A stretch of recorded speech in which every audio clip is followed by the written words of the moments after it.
Hi, this is Hannah Jackson, your roadmap reporter here. Now, over the past decade, employers have placed an increased emphasis on the importance of soft skills.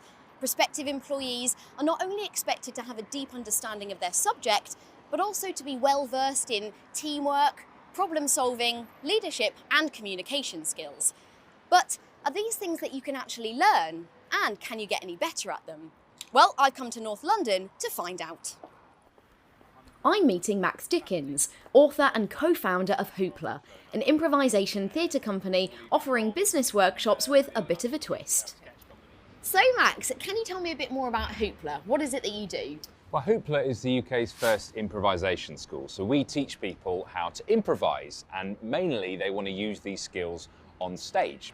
And we also have a comedy club where we put on shows. So you can watch shows or you can learn how to improvise with us. Ah, and you also run corporate workshops, don't you? That's right. So in our corporate workshops with all sorts of folks like Google, Unilever, McDonald's, big brands, we take these techniques from our classes and from our stages and apply them to day-to-day work life. So how on earth is that related to improvisation? So that's a really good question. Let's look at the definition of improvisation. So improvisation is the art of acting without a script. Now, as I've said, we normally do that on stage, but think about how much of our life is unscripted. So when we communicate, have a conversation with anyone, it's unscripted. When we're trying to solve a problem we've not seen before, it's unscripted. When we're collaborating with others, it's unscripted. So improv gives you some techniques, a skill set to do that really effectively. And we like to talk about the 4 C's. So you're going to become a better communicator, a better collaborator, better at dealing with change, and more confident. So those are the big 4 things that improv can give you. Wow, so basically all of the skills you need for the modern workplace. That's what we like to think, yeah. So improv is like yoga for your soft skills. So if yoga makes your body more flexible, then improv makes your communication, your thinking, your behaviours more agile. Right. Well, I mean, I would love to join in one of these workshops, if that's all right today. I would love that. Great. So this is the space. Ah, great. Right, so Max, what are we actually going to be doing today? Well, we're going to be doing an improv workshop, and then later on we're going to be applying the improv skills to a brainstorming situation. Oh, sounds good. But do you think you can actually teach soft skills like problem solving or creativity? Well, creativity is a process, and processes can be learned. Now, there's this cliche that we are either creative or we're not. So we're born creative or we just don't have that in us. But that's a complete myth. You can learn to be creative. And that's what we're going to do today, unlock your natural creativity. Okay, right. So do you have any last minute advice for me before I join the workshop? So here are some top tips from improv. Now the first one is that it's all about listening. Now we often think of improvisation, if you've ever seen it on stage, we think it's about speaking. But really, I want you to focus on listening amazingly well. And a crucial aspect of this is what we call delaying judgment. So think of in a creative situation, someone pitches you an idea.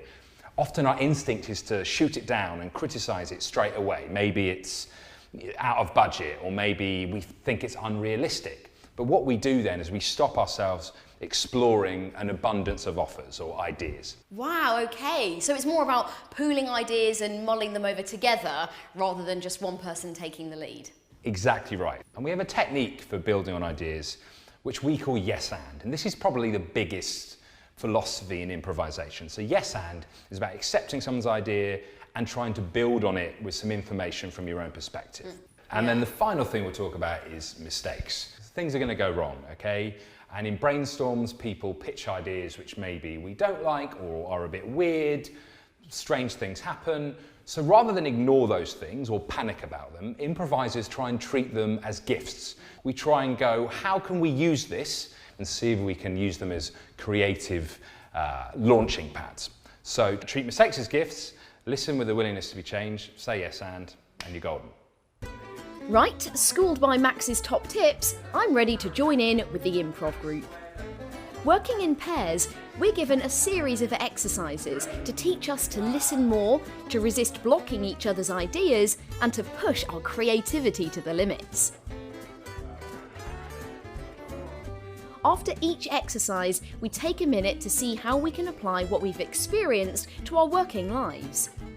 And now I know it's okay to make mistakes, I'm feeling much freer about expressing even the wildest of ideas, and more confident about working without a script. And that is how you use improvisation concepts for brainstorming. So give yourselves a round of applause. So how did you find that? What did you get out of it? I really, really enjoyed that, yeah. I think it will be really useful going forward for me and my team to be more productive in meetings, because we often find ourselves going round in circles, and I feel we've learned some really good skills on how to progress ideas further down the chain. It made me realise how much it helps when you can listen to the other person, and how you kind of come up with ideas together that are probably things you never would have thought of if you were just like closing down and being negative.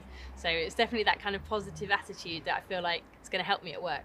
I think it's good to now kind of go away and take stock of how I listen to people in my team, and how when someone presents an idea to me, I react to it and make sure that I'm really listening actively and positively to all ideas. So that was great.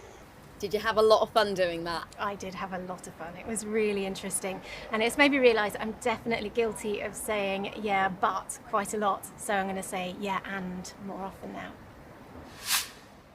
Well, what a fantastic experience. Although I'm sure I could do with a lot more practice, it's been fascinating to learn how small changes in the way that we react to each other can have a huge impact on problem solving, communications and creativity. And with soft skills becoming so important in the workplace, perhaps improvisation groups like this are the way forward. This is Hannah Jackson, your Roadmap reporter, signing off.